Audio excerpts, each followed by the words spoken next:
জার্মানির শহর মিউনিখ আবারও পরিণত হয়েছে বৈশ্বিক কূটনীতির কেন্দ্রবিন্দুতে।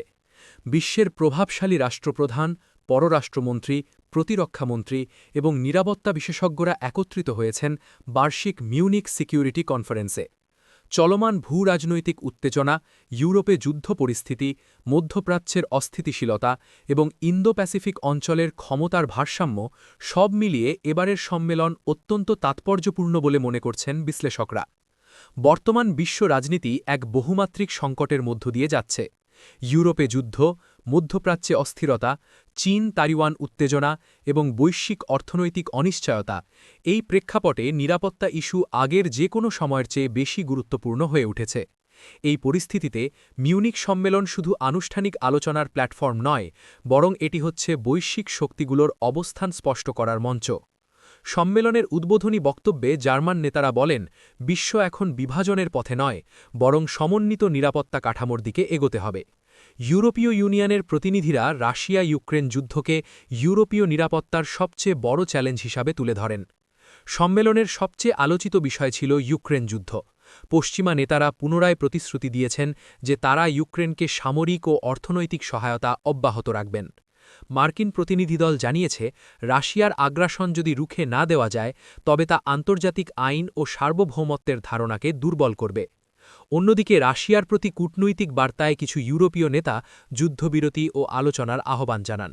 যদিও রাশিয়ার কোনো উচ্চ পর্যায়ের প্রতিনিধি সরাসরি উপস্থিত ছিলেন না, তবুও তাদের অবস্থান নিয়ে আলোচনা ছিল তীব্র। এই সম্মেলনে ন্যাটোর ভবিষ্যৎ ভূমিকাও গুরুত্ব পায়। ন্যাটো মহাসচিব বলেন, ইউরোপের নিরাপত্তা নিশ্চিত করতে সদস্য রাষ্ট্রগুলোকে প্রতিরক্ষা ব্যয় বাড়াতে হবে। বিশেষ করে পূর্ব ইউরোপে অতিরিক্ত সেনা মোতায়েন ও প্রতিরক্ষা অবকাঠামো জোরদারের পরিকল্পনা নিয়ে আলোচনা হয়েছে। বিশ্লেষকদের মতে ন্যাটো এখন কেবল প্রতিরক্ষামূলক জোট নয়, বরং এটি রাজনৈতিক ও কৌশলগত ঐক্যের প্রতীক হয়ে উঠছে। মধ্যপ্রাচ্যের পরিস্থিতিও সম্মেলনে আলোচনার কেন্দ্রে ছিল। গাজা যুদ্ধ, ইরান ইসরায়েল উত্তেজনা এবং লোহিত সাগরে নৌ নিরাপত্তা, এসব ইস্যু বিশ্ব বাণিজ্য ও জ্বালানি সরবরাহে সরাসরি প্রভাব ফেলছে।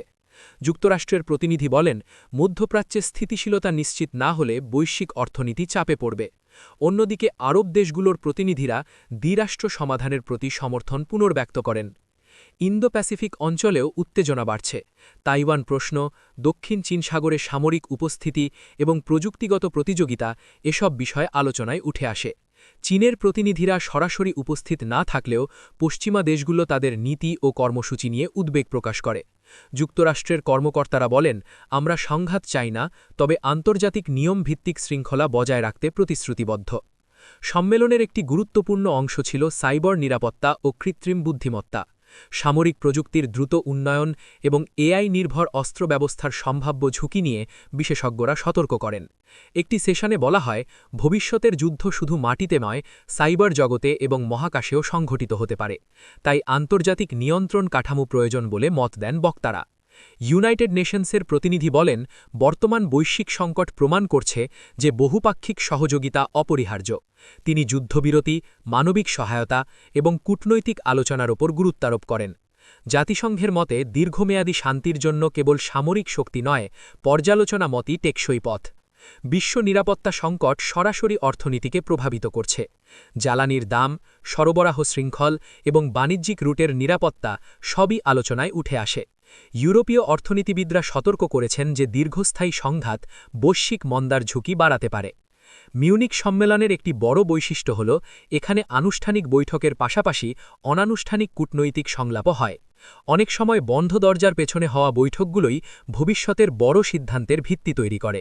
এই সম্মেলনে বিভিন্ন দেশের নেতাদের পারস্পরিক সাক্ষাৎ ও আলোচনা ভবিষ্যৎ সম্পর্ক নির্ধারণে গুরুত্বপূর্ণ ভূমিকা রাখতে পারে।